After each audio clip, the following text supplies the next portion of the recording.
ഇന്ന് നമുക്ക് വളരെ ടേസ്റ്റിയായി വളരെ എളുപ്പത്തിലൊരു മുട്ടക്കറി എങ്ങനെയാണ് തയ്യാറാക്കുന്നതെന്ന് നോക്കിയാലോ. നമ്മൾ ഹോട്ടലിൽ നിന്നൊക്കെ വാങ്ങി കഴിക്കുമ്പോഴുള്ള അതേ ടേസ്റ്റാണ് കേട്ടോ ഇതിനും. അപ്പോൾ അതെങ്ങനെയാണ് തയ്യാറാക്കുന്നതെന്ന് നോക്കാം. അതിനായി ഞാനിവിടെ 2 വലിയ സവാളയാണ് എടുത്തിട്ടുള്ളത്. സവാള ഇതുപോലെ ചെറുതായി അരിഞ്ഞെടുത്തിട്ടുണ്ട്. ഇനി ഒരു പാത്രത്തിലേക്ക് എണ്ണ ഒഴിച്ച് ചൂടാക്കിയ ശേഷം 1/4 ടീസ്പൂൺ കടുക് ഇട്ട് കൊടുക്കാം. കടുക് പൊട്ടി വരുമ്പോഴേക്കും അതിലേക്ക് പെരിഞ്ജീരകമാണ് ചേർത്ത് കൊടുക്കുന്നത്. അരിഞ്ഞു വെച്ച സവാള ചേർത്ത് കൊടുക്കാം.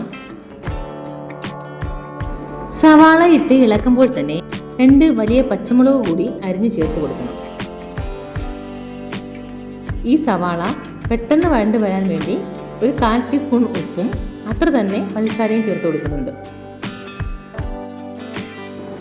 സവാള ഒരു ബ്രൗൺ നിറമാകുന്നത് വരെ ഇളക്കിക്കൊണ്ടിരിക്കണം. മീഡിയം ഫ്ലെയിമിൽ ഇട്ടിരുന്നാൽ മതി.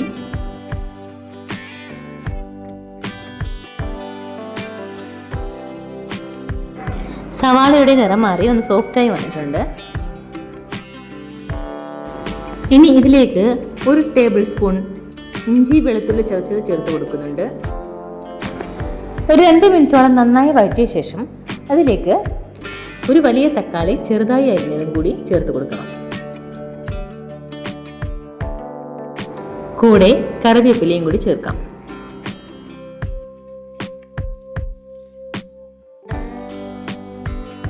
ഇനി ഇതെല്ലാം കൂടി നന്നായിട്ട് ഇളക്കി യോജിപ്പിച്ച ശേഷം ഒരു പാത്രം വെച്ച് അടച്ച് വേവിക്കുക.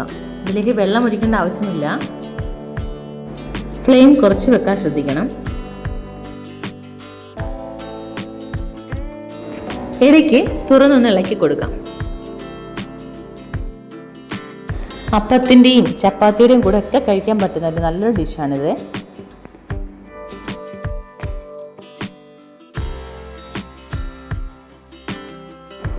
ഇതുപോലെ തക്കാളി ഒന്ന് വെന്തുടഞ്ഞ് വരുമ്പോഴേക്കും 1/4 സ്പൂൺ മഞ്ഞൾപ്പൊടി, 1 സ്പൂൺ മുളക് പൊടി, 1/2 സ്പൂൺ മല്ലിപ്പൊടി ചേർത്ത് കൊടുക്കുക. ഇനി എല്ലാം കൂടി നന്നായിട്ട് ഇളക്കി കൊടുക്കാം.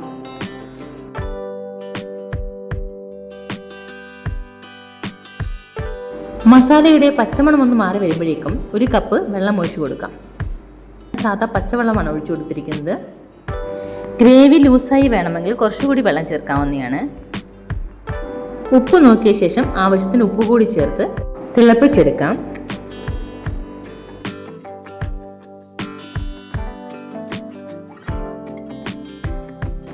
ഗ്രേവി ഒന്ന് കുറുകി വരുമ്പോഴേക്കും അതിലേക്ക് പുഴുങ്ങിയ മുട്ട ചേർത്ത് കൊടുക്കാം.